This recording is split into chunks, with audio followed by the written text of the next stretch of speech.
Olá, queridos irmãos, irmãs, amigos e amigas.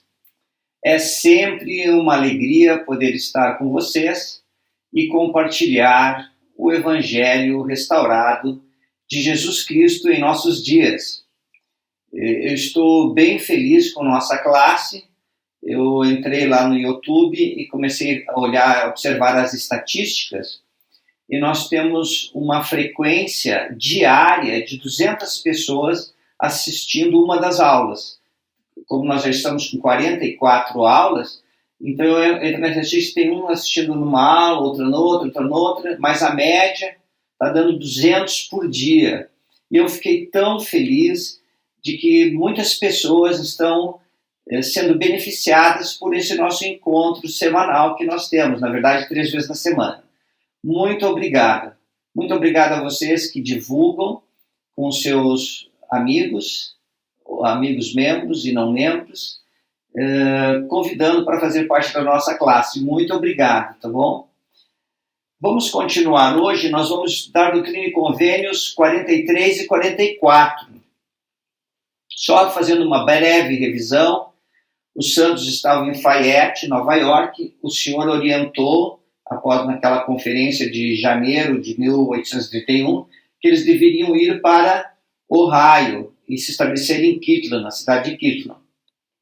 Quando lá chegou, Joseph viu que o ramo já estava próspero, tinha 100 pessoas no ramo, era o ramo mais forte da igreja na época, e o que aconteceu? Muitas pessoas batizaram-se na igreja, mas manteram os hábitos de outrora, de suas crenças anteriores. Nós falamos de um grupo grande que se batizou, que pertencia a uma sociedade religiosa, cujo nome eram os discípulos. Eles tinham uma crença do estoque comum, então entravam nas casas uns dos outros e pegavam as coisas dos outros como sendo suas e saíam naturalmente, aquilo estava dando confusão. Joseph, então, recebeu Doutrina e Convênios 41, isso foi em 4 de fevereiro. E ali estava explicando que era um verdadeiro discípulo, aquele que ouve a voz do Senhor, os mandamentos, e cumpre. Então, no dia 9 de fevereiro, ele recebe de Joseph uma nova revelação, que é a Doutrina e Convênios 42. Ele estava reunido com 12 irmãos em oração, buscando ao Senhor, porque o Senhor havia orientado que deveria ser assim, e então, entre várias orientações que recebeu como deveria ser a lei da consagração. E nós estudamos sobre isso no vídeo anterior.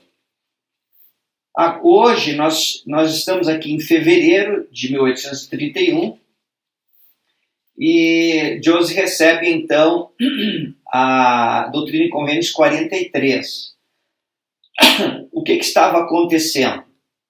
Vários membros estavam sendo enganados por falsos espíritos e diziam receber revelações.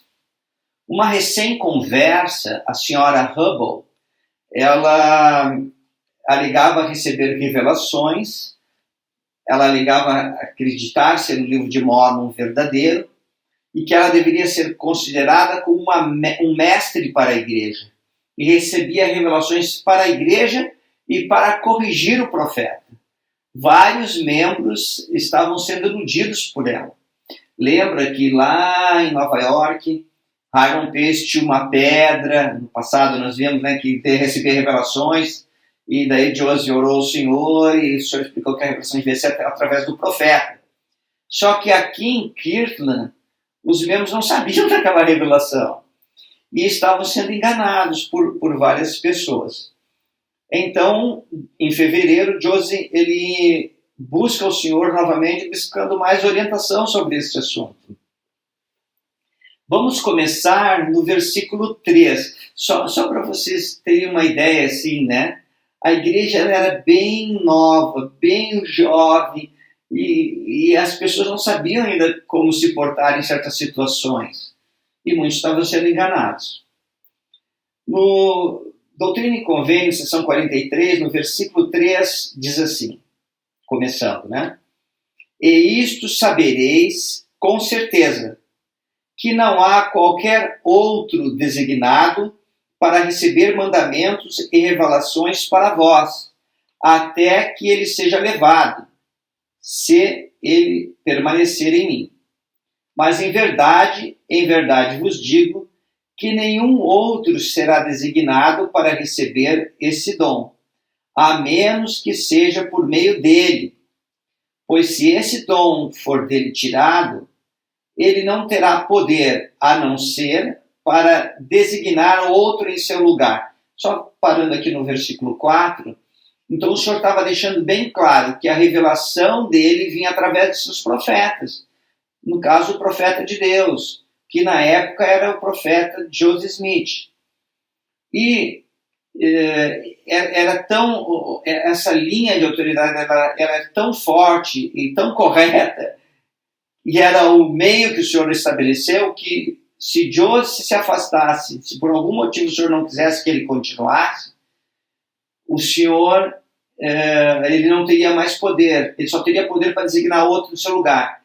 Mas mesmo assim teria que ser através dele, porque esse era o canal de revelação, é a maneira como o Senhor age. Né? Lembra de Amós 3,7? Certamente o Senhor Jeová não fará coisa alguma se antes revelar seu segredo a seus servos, os profetas. Amós 3,7. Né? Então esta é a maneira que o Senhor trabalha. E não devemos nos preocupar. Joseph recebeu todas as chaves que o Senhor tinha para dar nesses últimos dias. E o que aconteceu? Essas chaves foram passadas aos Quórum dos 12 na época e tem sido passada até hoje, que é o presidente Russell M. Nelson. Vamos mais devagar, estou correndo. Russell M. Nelson, que é o profeta do Senhor para os nossos dias. Muito bem. Continuando no 5. E isso vos será por lei. Não recebereis os ensinamentos de qualquer pessoa que os apresente a vós como revelações ou como mandamentos. E isso vos dou para que não sejais enganados, para que saibais que não vem de mim. Pois em verdade vos digo que aquele que for ordenado por mim entrará pela porta e deverá ser ordenado como eu antes vos disse, para ensinar as revelações que recebestes e que recebereis por meio daquele que designei. Isso é no finalzinho do 7. Então, a porta que o Senhor tem estabelecido é essa porta, e nós já temos falado sobre isso. A primeira presidência, através do profeta, os membros da primeira presidência, Quórum dos 12, os 70, as presidências diárias e, as presidências de estaca, né, o presidente da estaca, e os bispados. Observe que o bispo ele recebe revelação para a sua ala. Ele não pode receber revelação para uma ala vizinha. O presidente da estaca ele recebe revelação para toda a estaca que ele preside. Ele não recebe revelação para outras estacas. As autoridades gerais, as presidências diárias, recebem revelação aqui para o Brasil, o Quórum dos 12 para o mundo todo e a primeira presidência para o mundo todo, né? Enfim. Mas este é o canal que vem revelação. Eu fico pensando nas nossas alas, alguém chegar para o bispo, eu tive uma revelação, eu tive até um sonho que eu vi claramente que você deve chamar tal irmão para tal chamado. Irmãos, isso não vem de Deus. E nós devemos nos cuidar muito sobre isso, tá bom? Continuando. O versículo 8 e o 9 são versículos, assim, por demais importantes. Olha que o Senhor revela. E agora, eis que vos dou o mandamento de que, quando estiverdes congregados, deveis instruir-vos e edificar-vos uns aos outros, para que saibais como agir e como dirigir minha igreja, como proceder com respeito aos pontos de minha lei e dos mandamentos que te dei.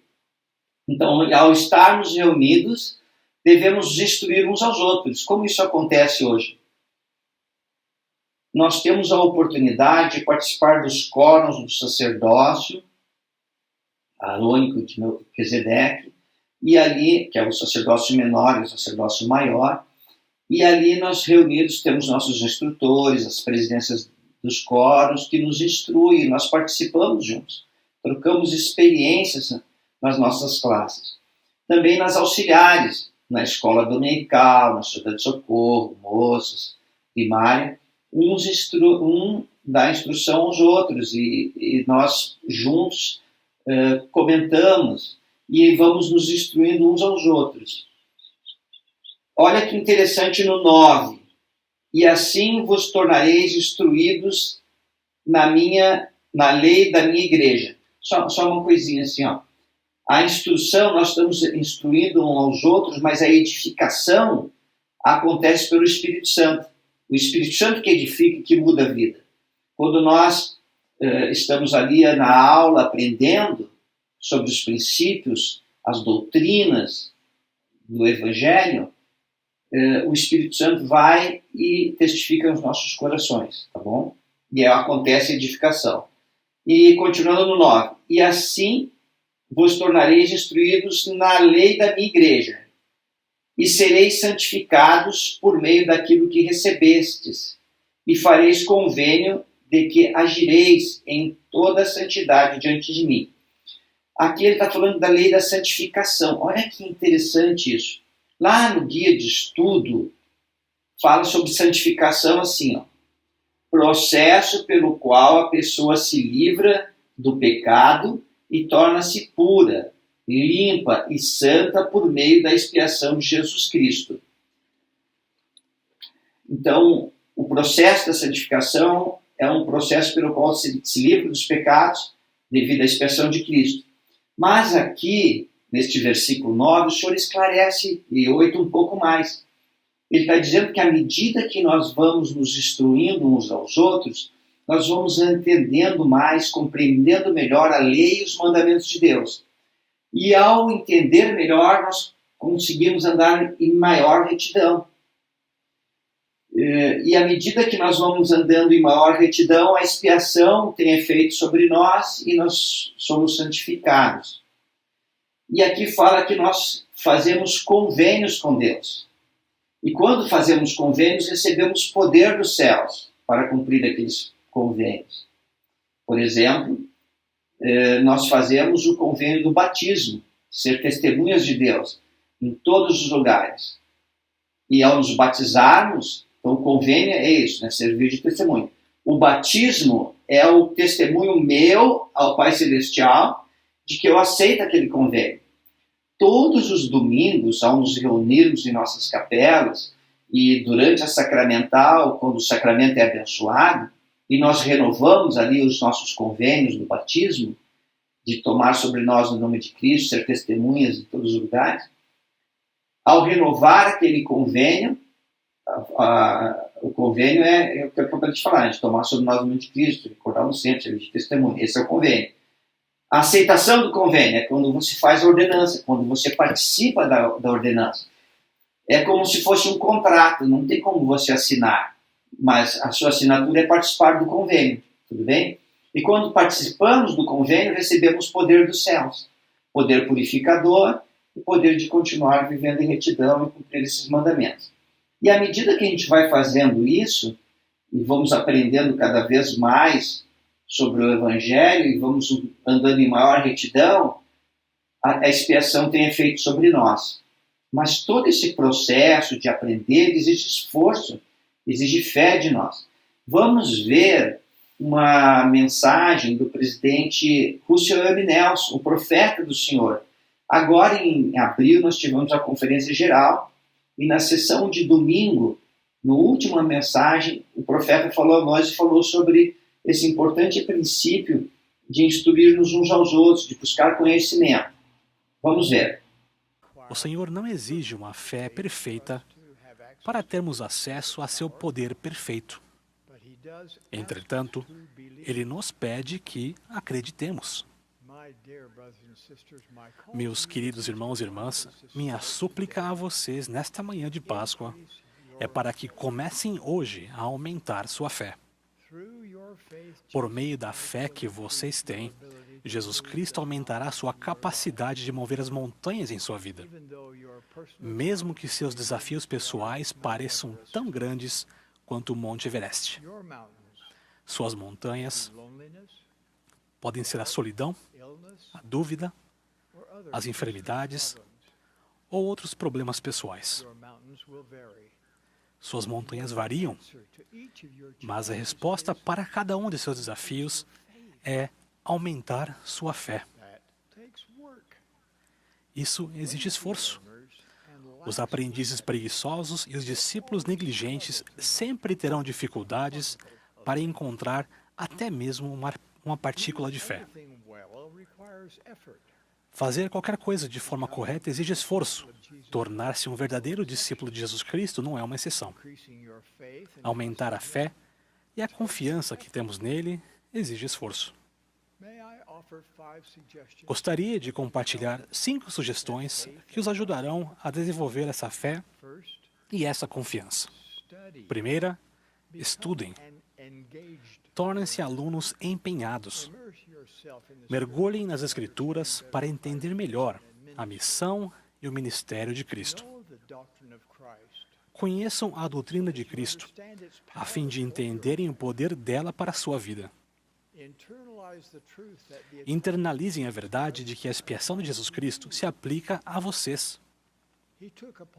Ele tomou sobre si seus sofrimentos, seus erros, suas fraquezas e seus pecados. Ele pagou o preço compensador e proporcionou a vocês o poder para que movam todas as montanhas com as quais se depararem. Vocês têm acesso a esse poder com sua fé, sua confiança e sua disposição de segui-lo.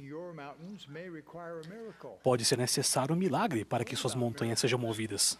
Aprendam sobre milagres. Os milagres acontecem de acordo com sua fé no Senhor. O ponto central dessa fé é confiar na vontade e no tempo dele. Como e quando ele vai abençoá-los com a ajuda milagrosa que vocês desejam. A sua descrença é a única coisa que impedirá que Deus os abençoe com milagres para que as montanhas sejam movidas em sua vida. Quanto mais aprenderem sobre o Salvador, mais fácil será confiar em sua misericórdia, em seu amor infinito, em seu poder fortalecedor, em seu poder redentor e em seu poder de cura. O Salvador nunca está tão próximo de vocês do que quando estão enfrentando ou escalando uma montanha com fé. Como é maravilhoso poder ouvir o profeta de Deus nos instruindo. Observaram que o profeta nos instruiu que exige esforço de nossa parte? Então, a busca desse conhecimento, a busca de conhecer a Deus, a Jesus Cristo, né? A busca de receber a vida eterna exige um esforço de nossa parte. Olha que interessante o versículo 10 de Doutrina e Convênios 43.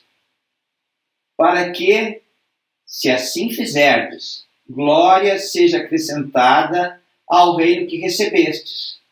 Se assim não fizerdes, até o que recebestes vos será tirado. Olha que interessante. Assim como o profeta, nesta conferência, nos instruiu que devemos ter um esforço para desenvolver nossa fé, buscar conhecimento, o Senhor está dizendo aqui que se nós não fizermos esforço, aquele testemunho que recebemos será tirado. Por que será tirado? Porque nós não teremos força espiritual para mantê-lo. Falhamos na nossa busca da perfeição, falhamos no nosso discipulado, de seguir ao Salvador, falhamos em nossos convênios. Então o Senhor está fazendo aqui um convite a todos nós que possamos estudar as Escrituras. Não estou falando de ficar o dia inteiro orando e estudando. A maioria de nós não tem tempo para isso. Mas estudar um pouco a cada dia e buscar o Senhor e orar e procurar conhecê-lo. Muito bem, vamos continuar aqui. No 15 fala assim, e também eu digo, escutai, ó elders da minha igreja, a qual designei. Não sois enviados para seres ensinados, mas para ensinar aos filhos dos homens as coisas que pus em vossas mãos pelo poder de meu Espírito. E sereis ensinados do alto, santificai-vos e sereis investidos de poder. para que ensineis como falei. Olha o que o Senhor está dizendo, assim. Os missionários, os membros da igreja que estão compartilhando o Evangelho, todos nós, vamos receber poder dos céus para ensinar o Evangelho. Que Evangelho? O Evangelho que foi restaurado em nossos dias. Onde nosso Pai Celestial e seu Filho Jesus Cristo apareceram ao jovem José Smith, de 14 anos.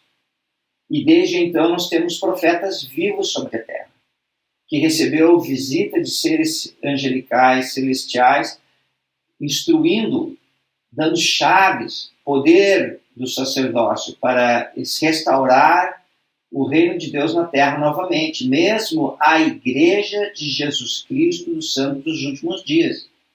E ensinar essas boas novas a todas as pessoas, que Jesus Cristo vive, que Ele é o Salvador, o Redentor, que a salvação e exaltação no reino celestial de Deus é obtido através e unicamente através de Jesus Cristo e seus ensinamentos, sua doutrina. Qual é a doutrina de Jesus Cristo? Fé, arrependimento, batismo e dom do Espírito Santo, né, o batismo de fogo, e perseverar até o fim. Dá uma olhadinha lá em 2 Nef 31. É isso que ensinamos ao mundo. Ensinamos que as famílias podem ser eternas quando unidas pelo poder do sacerdócio, nos santos templos de Deus. Por isso que edificamos templos hoje. Irmãos, essa é a mensagem, muito mais, que enviamos ao mundo, que o Senhor nos deu para enviar ao mundo. Vamos continuar aqui, irmãos, no versículo 34 e 35, que diz assim: escutai estas palavras, eis que eu sou Jesus Cristo, o Salvador do mundo. Entesourai estas coisas em vosso coração, e que as verdades solenes da eternidade repousem em vossa mente. Sede sóbrios, guardai todos os mandamentos, assim seja. Amém. Então, que na nossa mente nós possamos estar sempre entesourando. Quando você vai buscar um tesouro, exige esforço pessoal para buscar, procurar, alcançar esse tesouro. O mesmo se dá com as riquezas da eternidade. É necessário que tenhamos um esforço, o esforço de continuar buscando, de continuar se alimentando espiritualmente. Aqueles que assim não fazem, perdem até o testemunho que tinham. Vamos continuar na sessão 44. Aqui o Senhor está orientando o profeta que eles deveriam ter mais uma conferência geral. Lembrando que até este momento já tivemos 3 conferências. A primeira foi em 9 de junho de 1830. A segunda em 26 de setembro de 1830. A terceira em 2 de janeiro de 1831. As 3 reuniões foram em Fayette, Nova York. Mas nesta última, em 3 de janeiro de 1831, o Senhor tinha mandado que eles mudassem, se congregassem, se reunissem em Kirtland, Ohio. E o Senhor estipulou que em junho de 1831 deveria acontecer esta nova conferência, que os elos deveriam vir de todos os lugares para lá, então, serem instruídos pelo Senhor. Vamos ler só o versículo 1 e 2. Eis que assim diz o Senhor a vós, meus conservos. É-me conveniente que os elders de minha igreja sejam convocados do leste e do oeste, do norte e do sul, por carta ou algum outro meio. E acontecerá que, se forem fiéis e exercerem fé em mim, derramarei meu espírito sobre eles no dia em que se congregarem. Então, aqui o Senhor está falando que eles deveriam se reunir nesta conferência. Falando sobre conferências, sobre reuniões, o elder Joseph B. Wirthley, um apóstolo, o senhor já falecido, que viveu entre 1917 e 2008, e era membro do Quórum dos 12, portanto, ele ensinou o seguinte, abre aspas, as conferências e outras reuniões da igreja em todo o mundo vou começar de novo, acho que eu errei. de novo. Abre aspas. Nas conferências e em outras reuniões da igreja em todo o mundo, procuramos a boa companhia dos irmãos e das irmãs no Evangelho e o conforto da doce comunhão com o Espírito de Deus. Em nossos serviços de adoração, a presença do Espírito enche-nos o coração de amor a Deus e aos santos. Fechar aspas. Essa mensagem está na Liahona, de janeiro de 1998, com o título Companheiros Valiosos. O Elder Whitley, então, está ensinando que quando nós nos reunimos com os irmãos e as irmãs no Evangelho, ou do Evangelho, nós sentimos a doce comunhão com o Espírito de Deus. Isso é maravilhoso. Isso acontece nas nossas reuniões, irmãos. Nós precisamos estar juntos. Precisamos juntos renovar nossos convênios. Eu sei que nós estamos vivendo tempos de pandemia, mas logo, logo poderemos estar reunidos em nossas capelas novamente. E poderemos nos juntar, nos unir, adorar a Deus, renovar nossos convênios através do sacramento, cantarmos juntos em louvor a Deus. E estou ansioso por isso, mas logo, logo isso vai passar. E vamos poder, então, continuar. Por que eu sei dessas coisas com tanta certeza? Acabamos de ter uma conferência geral e o profeta de Deus anunciou 20 novos templos no mundo. Isso é extraordinário, maravilhoso, glorioso. Irmãos, o futuro é muito bom. E que possamos ter este ânimo, essa coragem.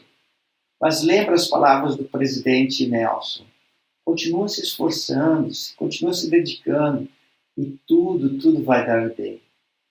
Eu estava lembrando aqui, enquanto falava com vocês, hoje nós temos as bênçãos, né, de ter a conferência geral.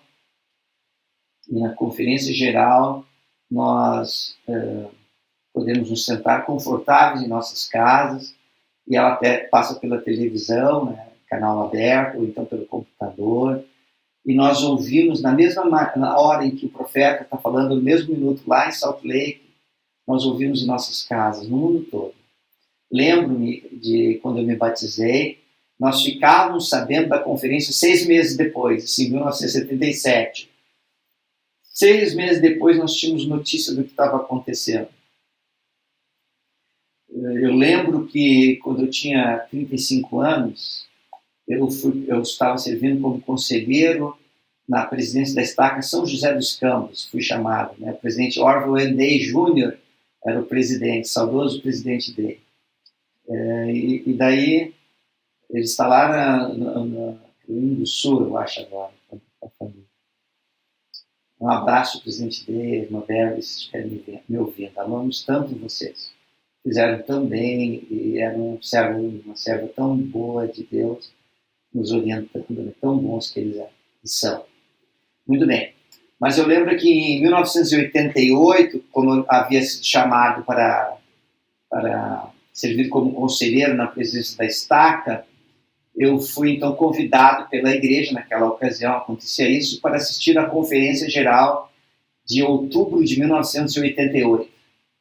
Nossa, irmãos, foi a primeira vez que eu tive a oportunidade de ir a Salt Lake City, e no antigo tabernáculo, ele parecia gigantesco, e eu estava acostumado com nossas capelas tão pequenas no Brasil, e eu pude me sentar lá. Eu chegava 1 hora quase antes da reunião, ficava sentado o mais próximo possível dos apóstolos, ouvindo, anotando. Eu peguei um calo aqui na mão, porque eu tentei anotar tudo que eu podia para trazer para os irmãos aqui no Brasil, na época, em 88. Foram os últimos irmãos que foram convidados para participar da conferência. Aquela prática foi descontinuada, e a partir daquela época os apóstolos vinham e reuniam os presidentes de estaca, de distrito, de missão, numa reunião de 2 dias ali na Capela do Caxingui, eu lembro disso, o que aconteceu depois, né? Hoje, com os recursos que o Senhor deu ao mundo para que seu evangelho fosse proclamado, nós podemos assistir no conforto de nossa casa às conferências gerais da igreja. Irmãos, todos esses avanços estão sendo dados pelo Senhor para que o Evangelho possa ir avante. Mas eu e vocês temos que fazer o nosso esforço individual de nos mantermos santos, puros, dignos. E para isso, devemos seguir os conselhos dos profetas de Deus, estudar as Escrituras, buscar estar próximo do Senhor.